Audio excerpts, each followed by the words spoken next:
Hey guys, what's up? It's Looney TNT. So today, we're going to talk about some legendaries. What are the best legendaries for different situations for the Resto Druid in 9.2? So, we have some cool choices. I think there's some fun choices. I'm going to be talking about the top choices that me and people that I've talked about with this have come up with.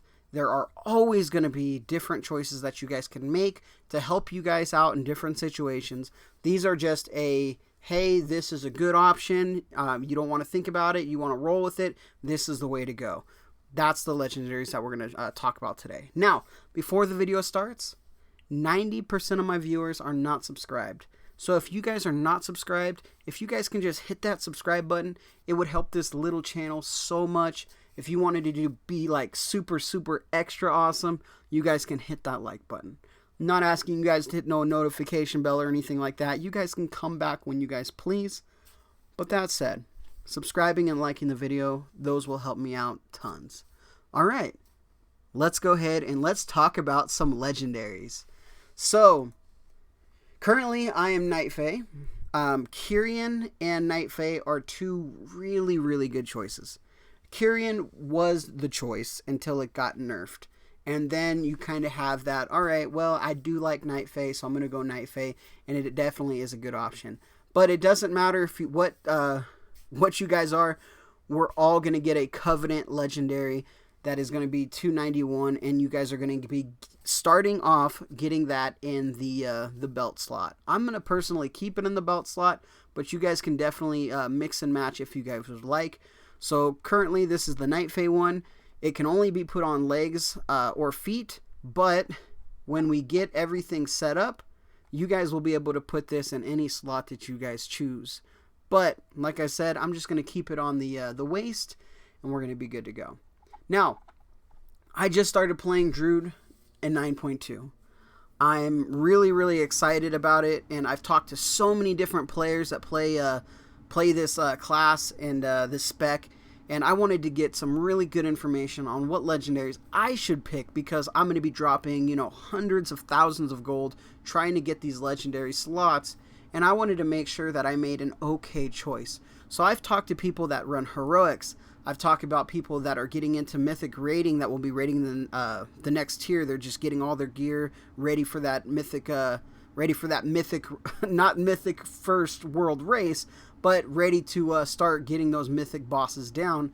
And I've also talked to people who do mythic plus and PvP, and the same answer comes up a lot with these legendaries. So I wanted to give you guys those answers right now.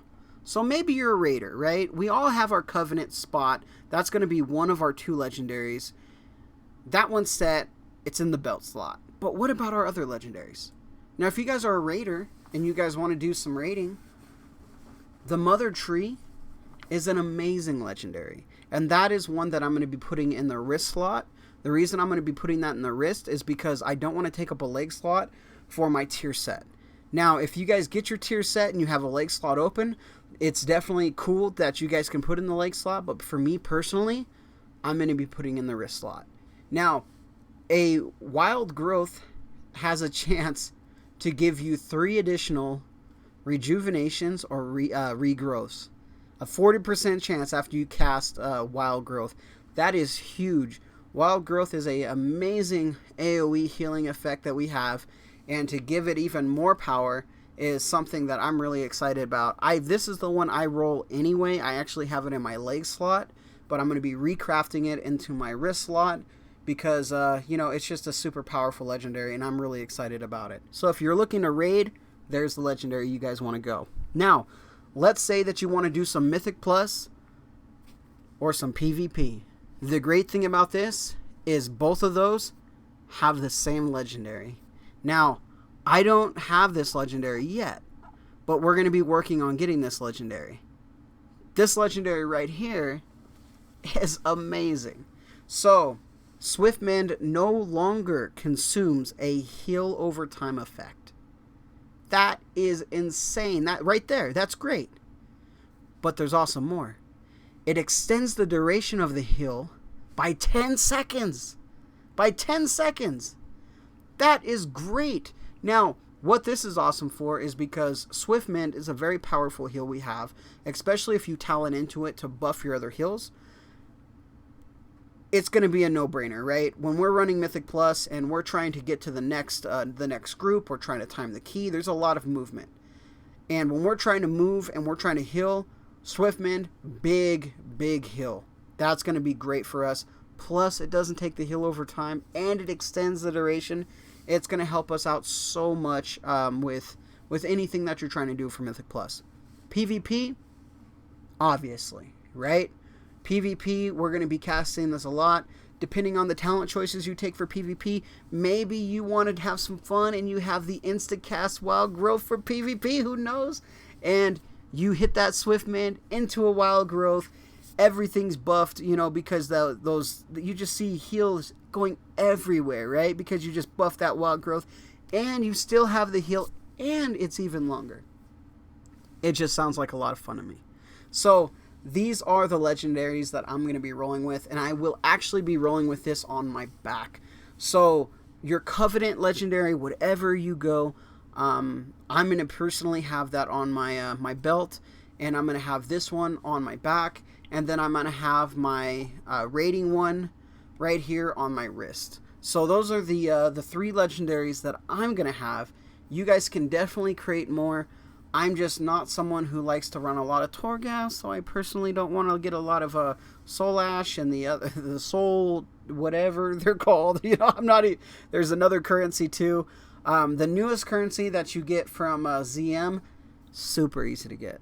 It's so easy. So that last one is going to be really easy to get. But if you guys want to make more legendaries, it's up to you guys. I hope you guys enjoyed this video. I hope this helped you guys out a little bit.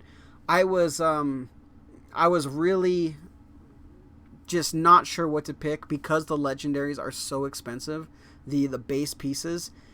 I'm gonna end up spending, you know, hundreds of thousands of gold, and I wanted to make a decision that was right for me and that could help me out with the content that I wanted to do. I don't know if you guys are in the same situation. I personally don't have a ton of gold to spend, so I wanted to make the right choice. And these overall will give you guys that play style that you guys will that will help out. And if you guys want to get really niche and you know you want to have some certain legendaries for really certain situations, you guys can do that too. I just personally don't have the gold to put out for that, so this is the way that I'm going. Alright guys, like, favorite, share, subscribe, do whatever you guys need to do. If you guys made it all the way to the end of the video, thank you guys for supporting my channel. If you guys are not subscribed, I'll ask you guys again, please hit that subscribe button. We do random videos of different things all the time. We sometimes just, you know, we sit here and talk. We talk about the World First Race. We talk about World of Warcraft in general. We just have a lot of fun on the channel. I'm no professional gamer. I'm just a casual that enjoys playing the game. I've played the game for a long time, and we're going to continue to play the game. So, if you guys are interested in that, a subscribe would mean a lot. And a like would help this video get out to more people. Alright guys, like always, I'll talk with you again soon.